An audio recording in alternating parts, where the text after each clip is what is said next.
여러분 굴회 같은 날 것 좋아하시나요? 좋아하시는 분들께서는 오늘 제 이야기 꼭 주의 깊게 들어주세요. 음식 하나 잘못 먹고 저 세상 다녀올 뻔했던 며칠 전의 저의 이야기를 들려드리겠습니다.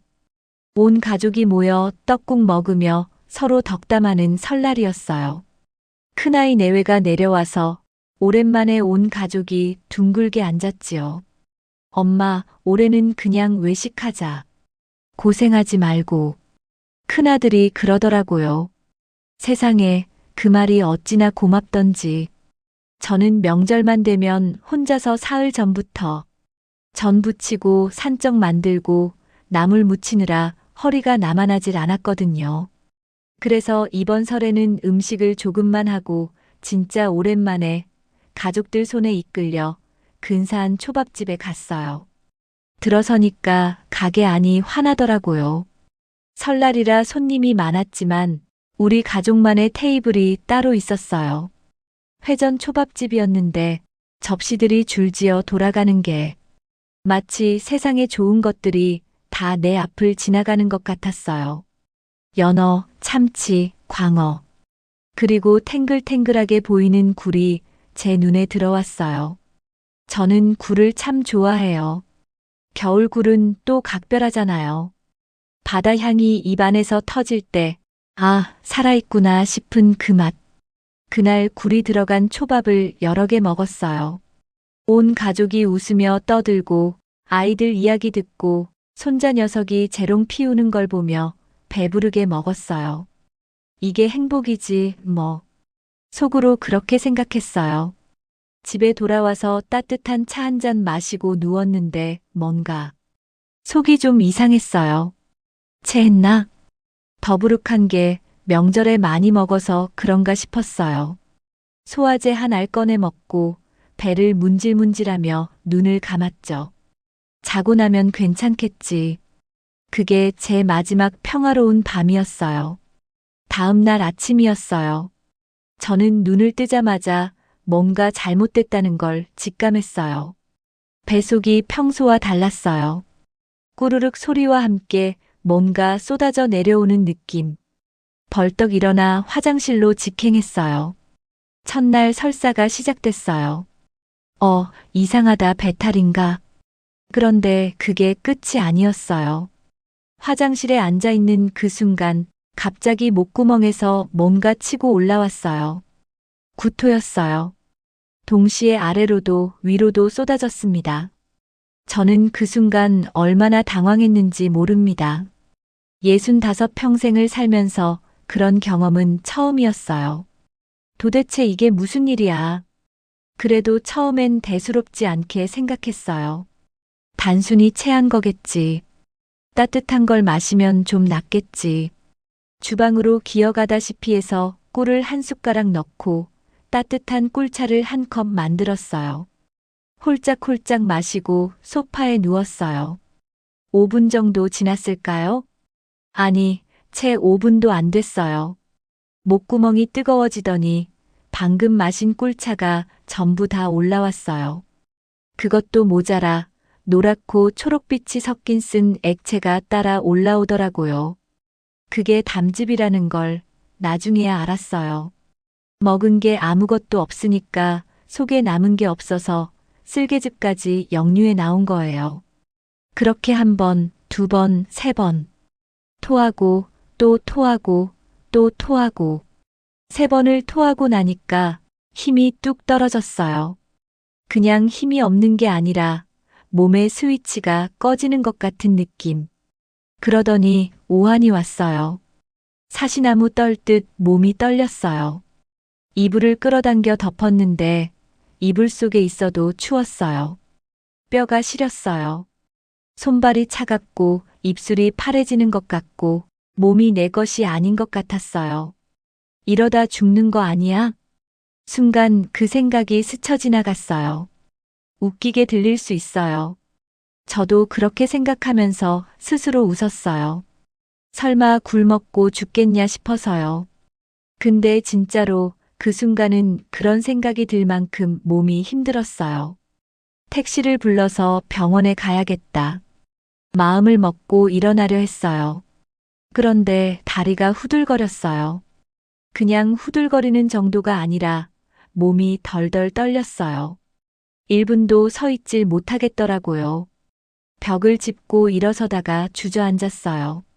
또 일어서다가 또 주저앉고. 이건 혼자 못 가겠다. 저는 결국 119를 눌렀어요. 구급대원분들이 오셔서 저를 들것에 누이고 병원으로 데려갔어요. 구급차 안에서도 구역질이 올라왔어요. 토할 게 아무것도 없는데 몸이 계속 토하려고 했어요. 어렵게 도착한 응급실에서 1시간 30분 정도 수액을 맞았어요. 링거 바늘이 들어가는 느낌도 모를 만큼 속이 너무 아팠어요. 의사 선생님께선 혹시 굴이나 조개 같은 날 것 드신 적 있느냐고 물어보셨어요. 제 이야기를 들으시더니 의사 선생님께서 노로바이러스입니다. 라고 하셨습니다. 겨울이라서 방심하고 날 것 드시다가 최근 병원에 같은 증상의 환자가 늘었다고 했어요.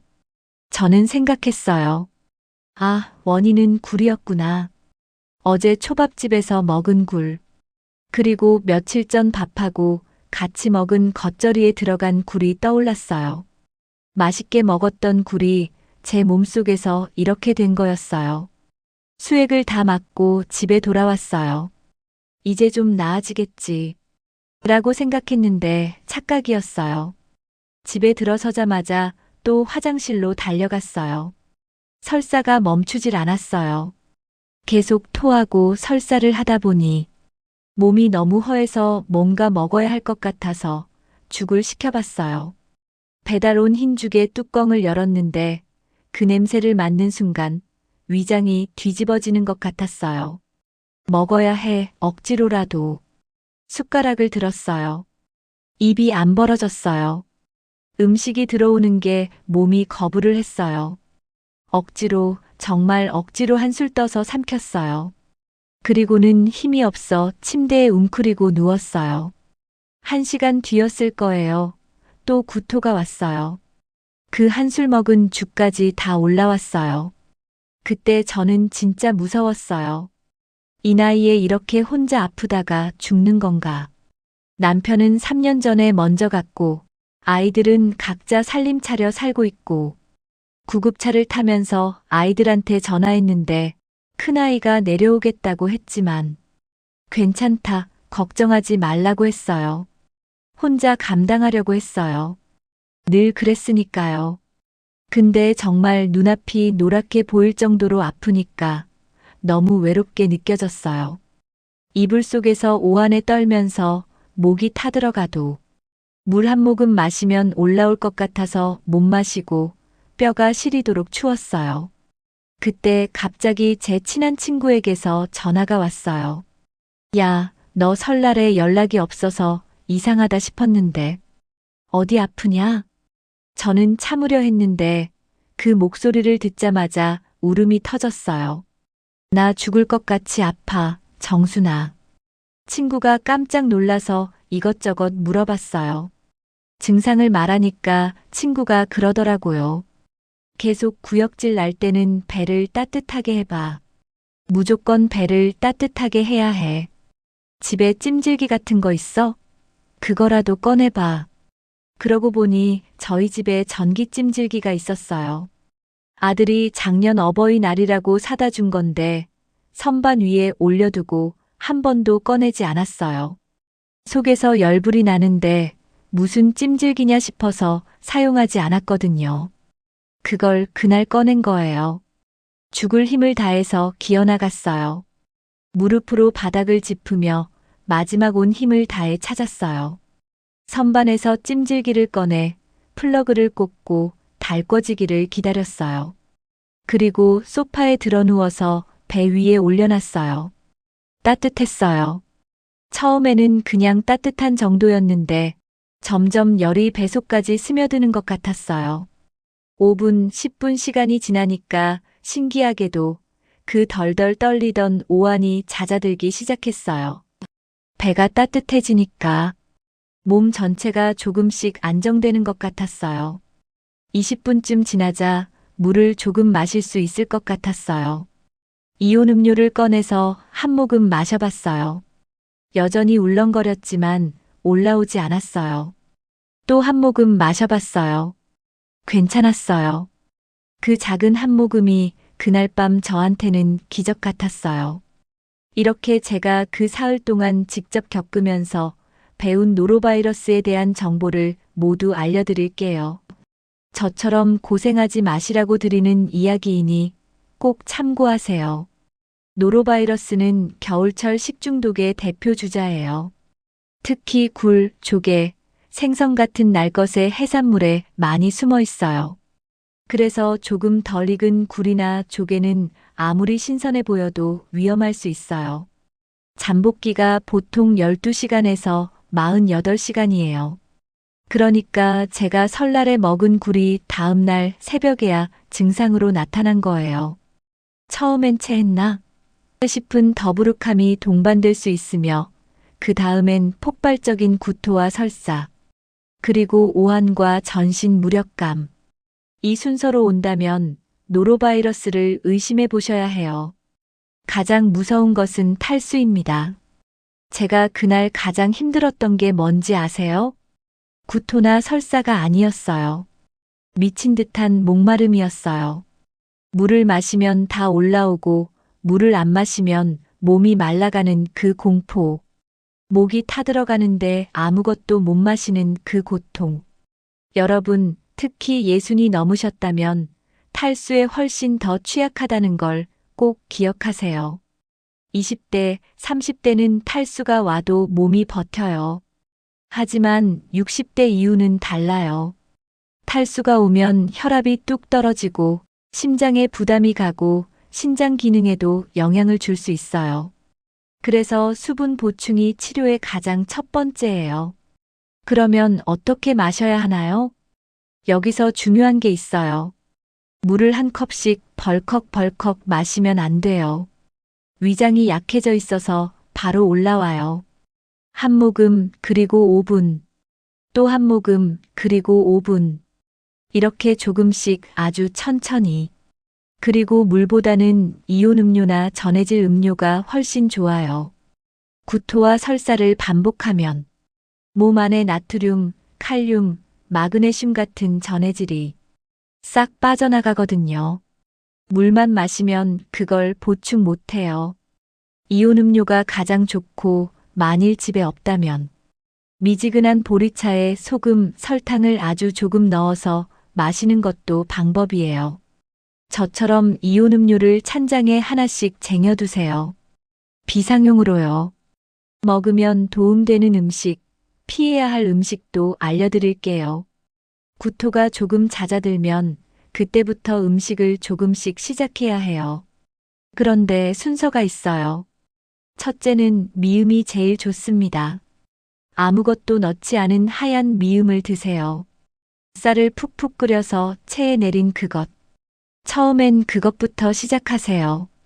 둘째, 흰죽. 미음을 소화하면 그 다음엔 흰죽이 좋습니다. 반찬은 없어도 돼요. 간도 세게 하지 않는 게 좋아요. 셋째, 바나나. 바나나는 설사를 먹게 하는 펙틴이라는 성분이 들어있어요. 게다가 구토와 설사로 빠져나간 칼륨을 보충하는데 딱 좋아요. 먹기도 편하고 당분이 있어서 먹을만 해요. 그 다음이 익힌 감자. 위에 부담이 없고 포만감도 주고 에너지를 천천히 올려줘요. 반대로 절대 드시면 안 되는 것들이 있어요. 첫 번째, 유제품이에요. 우유, 요거트, 치즈. 우유라도 마셔야지 하고 마시면 장이 더 민감하게 반응해서 설사가 심해져요. 일주일은 참으세요. 두 번째, 기름진 음식.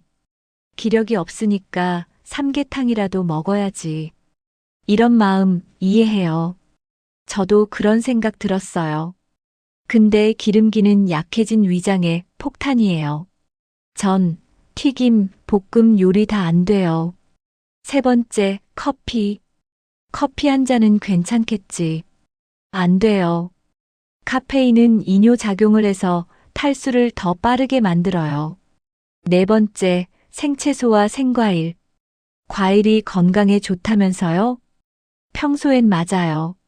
하지만 지금은 식이섬유가 오히려 장을 자극해요. 채소는 꼭 익혀서 드세요. 그날 제 친구 정순이가 알려줬던 배를 따뜻하게 해라. 이게 정말 맞는 말이었어요. 장이 차가워지면 경련이 심해지고 구역질이 더 심해지거든요.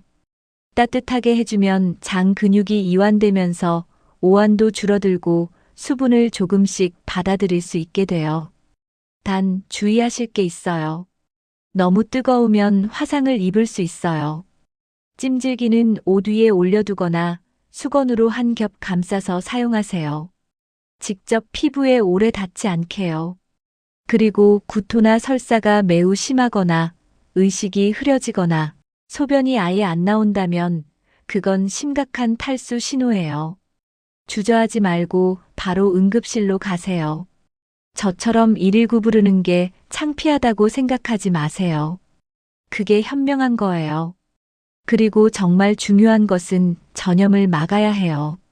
노로바이러스는 전염력이 어마어마하거든요. 공기 중에서도 퍼질 수 있고 손으로 만진 표면에서도 퍼질 수 있어요. 내가 아프면 가족도 아플 수 있거든요. 그래서 이것만큼은 꼭 지키세요. 화장실 가면 비누로 30초 이상 손 자주 씻기. 단순히 물에 헹구는 게 아니라 손바닥, 손등, 손가락 사이사이, 손톱 밑까지 꼼꼼히 해주세요. 나이가 들면서 손이 건조해지다 보니 물로만 씻으시는 분들이 계셔요. 제가 그랬거든요.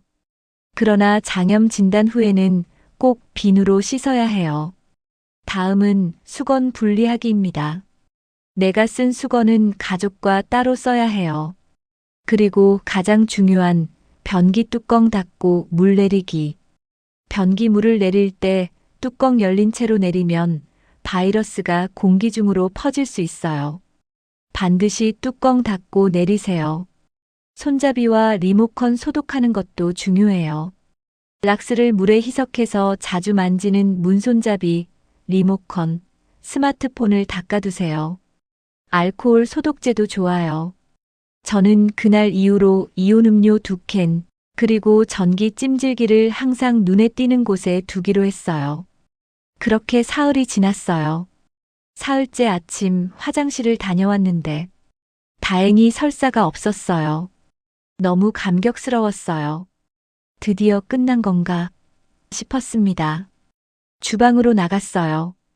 바나나가 하나를 먹었습니다. 달큰하고 부드럽고 너무 맛있었어요. 그 순간 눈물이 핑 돌았어요. 살았다라는 생각이 들었습니다. 저는 그 사흘 동안 참 많이 생각했어요. 누워서 오한에 떨면서 이 나이에 혼자 이러고 있다는 게 서럽기도 했어요. 근데 또 생각해보면 정순이 전화 한 통이 나를 살렸고 아들이 사다 준 찜질기가 나를 살렸고 조금씩 마신 이온 음료가 나를 살렸어요. 그 작은 것들이 나를 살렸어요. 혼자인 것 같아도 혼자가 아니었어요. 여러분, 건강은 정말 한순간이에요. 어제까지 멀쩡하다가 오늘 갑자기 쓰러질 수 있어요. 그래서 저는 이 이야기를 하고 싶었어요. 아, 노로바이러스 있는 거 알아 하고 넘기지 마시고 오늘 집에 이온 음료 한 2캔 사다 두세요. 찜질기 하나 꺼내서 손에 닿는 곳에 두세요. 굴은 겨울엔 조금만 드시고 드실 거라면 충분히 익혀 드세요. 그리고 가장 중요한 것은 아프면 혼자 참지 마세요. 전화 한 통이 나를 살린 것처럼 누군가에게 나 힘들다 한마디가 여러분을 살릴 수 있어요. 봄이 오고 있어요. 그 지긋지긋한 겨울이 가고 있어요. 저는 지금 창가에 앉아서 햇살을 받으며 이 이야기를 써요. 죽을 것 같았던 그 사흘이 지금은 아득한 꿈 같아요. 이렇게 살아서 여러분께 이야기를 전할 수 있다는 게 감사해요. 진짜로요. 혹시 여러분도 겨울에 크게 탈이 난 적 있으세요? 혼자 끙끙 앓다가 고생하셨던 적 댓글로 이야기 나눠주세요. 우리 서로 무너지지 말고 버티는 사람이 됩시다. 긴 시간 제 이야기 들어주셔서 감사합니다.